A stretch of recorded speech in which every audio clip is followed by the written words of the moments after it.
from various reasons associated to pregnancy, delivery, and post-delivery.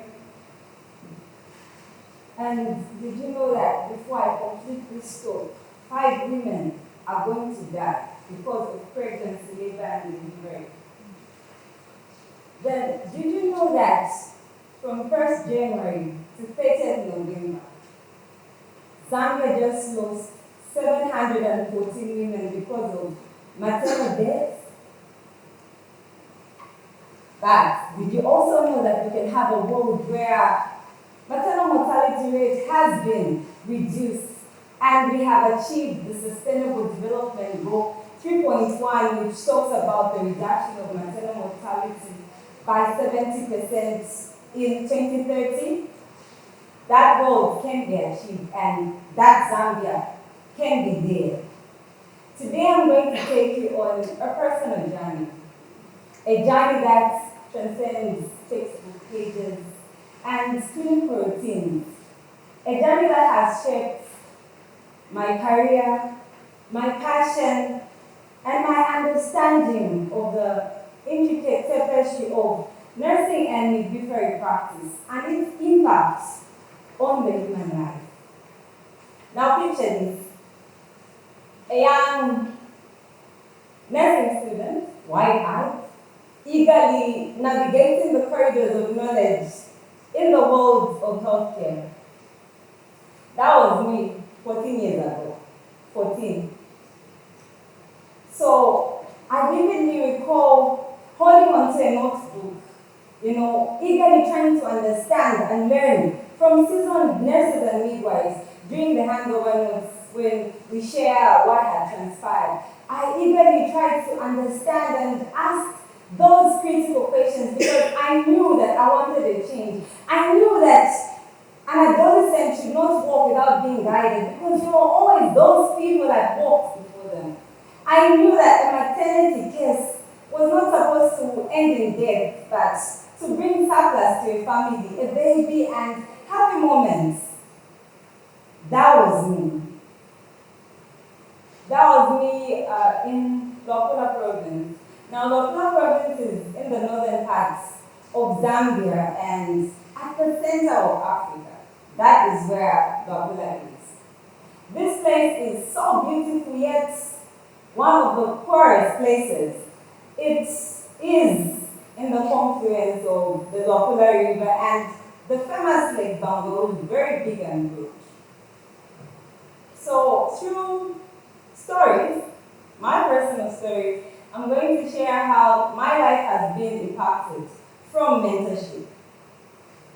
You see, mentorship is a relationship, like today's theme, act of collaboration. It's a collaboration because it's a collaboration of seniors that have gone before young ones, often having intergenerational conversations.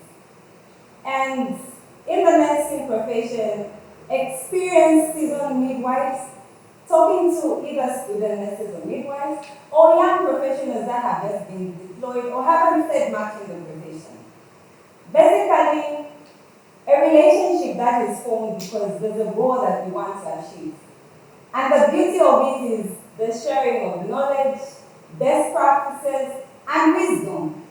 Now, this wisdom is not the one that you can acquire in the textbook, but this comes because they have been lived experiences. I vividly recall Miss Hikambo. Those moments in life where one simple compliment just changes the entire course of your journey. Miss Hikambo was a nursing officer at Nancy District Hospital. As she walked in the ward where I was doing my clinical practice as a student, Miss Hikambo looked at me as I stood to greet her, and before replying, she said, "You have a beautiful smile. You are a real nurse." You see, that was just a compliment, but for me, it became a powerful tool that I used. As I took care of my patients, I realized that a smile could offer comfort and hope to a patient. The other is Mr. Chuta. So Mr. Chuta was a transport officer, very calm professional. That was in 2012 when I was deployed in Santa District as a registered nurse. Before I was even given a station, I overheard him talking about picking up maternity cases because referrals are done in a rural area from one setting because they require advanced care. Sometimes there are no doctors, there's no theater, so there is that routine picking up of patients because some could not manage to move from the home to the hospital due to a lot of reasons such as lack of transport. So I eagerly rushed to Mr. Chitwe to ask if I could accompany him on the call, and he said yes. Now, his surprise around my eagerness and enthusiasm on that day when I was not even posted to simply accompany him on the ambulance call told me something. It told me that enthusiasm and eagerness could set you up for success in your journey. From him, I learned the art of quick referral, which is vital for prevention of maternal mortalities. The other is Miss Betty Kunda. Now, Miss Betty Kunda was a senior mentor in IMO. IMO is Emergency Management of Obstetric Complications. Now, in obstetrics, we don't, like malaria, prevent complications. We actually manage them with the right sets of skills. So constantly, young professionals are guided and trained in this training, though very expensive, so not everyone is fit. During her assessments of the labor ward, she was so impressed around how we handled infection prevention and control, such that she decided immediately to recommend me for this intensive training.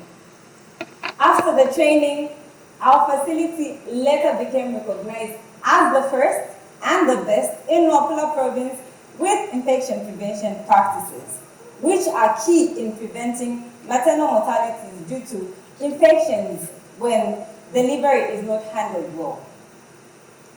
I won't end my stories without talking about two critical stories. One around communicating effectively, and the other around emotional support. So later on, as I progressed in my career, I actually became an EMOP mentor. And we were supporting different districts. In this case, I was supporting Lunga district, which is in the swampy area, a lot of maternity complications and deaths, because the transport to move from Lunga district to where the services are offered is quite very, very far, hence requires the right sets of skills to identify when complications are going to arise. So we went to Lunga district with a partner, and by partner I mean an NGO. So we went to Lunga district, did 5 days of mentorship, trained, we were so happy. On my way back, I received a phone call from Miss Doreen, who was a senior nursing officer by then in Zambia. Miss Doreen says, "Kachusha, where are you?"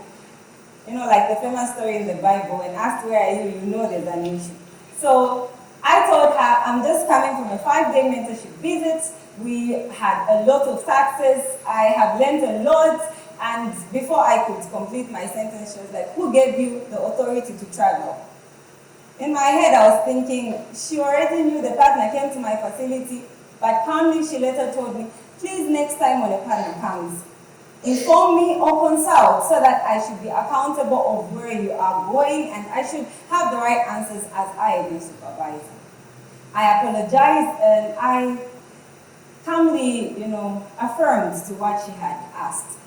From there, I learned that as a leader, you need to communicate effectively, as Ms. Doreen did for me. Giving feedback sometimes can make someone really go into a closet and in a corner and fail to be effective at work. Hence, constructive feedback and understanding who you are dealing with is very key as a leader. So from her, I learned effective communication and giving constructive feedback, which later helped me as I progressed to become in charge of my healthcare facility. The other, as I mentioned, around emotional support. So Chinsanka has different people. It's a fishing camp, so traders often come to sell, buy things, and there's just a lot of activity. With a population of 15,000 that I served single-handedly with a group of community-based volunteers, I was tired on this day. My philosophy of development in the nursing field is when I have less patients.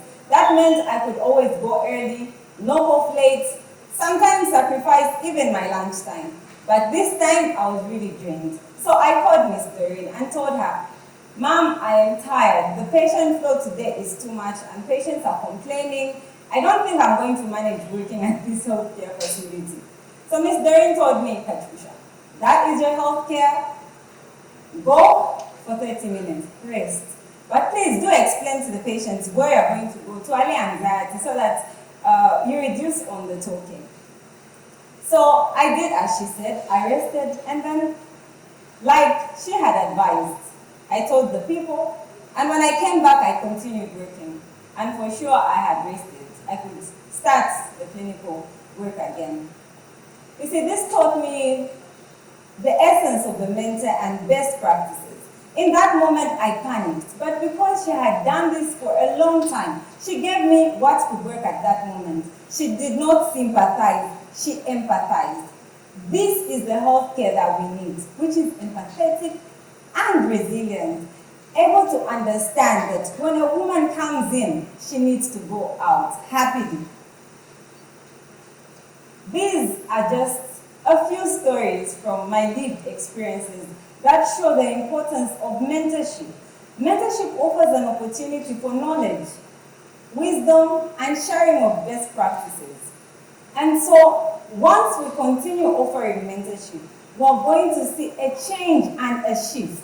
Now, mentorship does not only benefit the mentees, but also the mentors themselves, in that there is continuity in learning. You will constantly learn the new methods, the new trends, and also really you can see the difference in generations. What you applied in a previous generation cannot suffice for the current generation. So as a mentor, you keep learning and advancing, which is a positive thing. Now, what do I want to see after this talk? I want to see you, I want to see all of us embrace continuous learning that mentorship provides.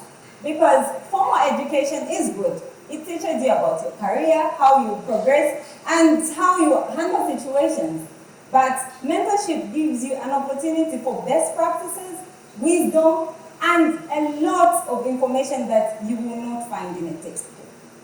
And for the healthcare system, it's going to provide skilled nurses and midwives that are able to address challenges as a result of complications that arise.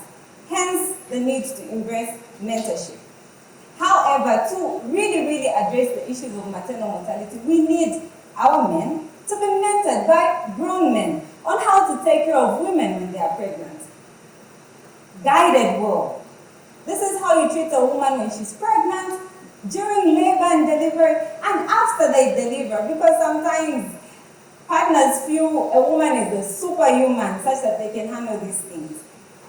And the other is around our females, understanding what happens before conception, during pregnancy, during labor and delivery, and also post these stages. When guided by senior women that have gone before them, we are going to have a comprehensive system that understands that we all have to be in panic mode. We all have to be, comfortable when we need to be comfortable, because we all have the right knowledge, the right skill, and also the right wisdom to addressing maternal mortality. So like I mentioned, we can have this world, a world where we have reduced maternal mortality rates, and the echoes of those live births are going to be shouting support and guidance from a mentor. Thank you.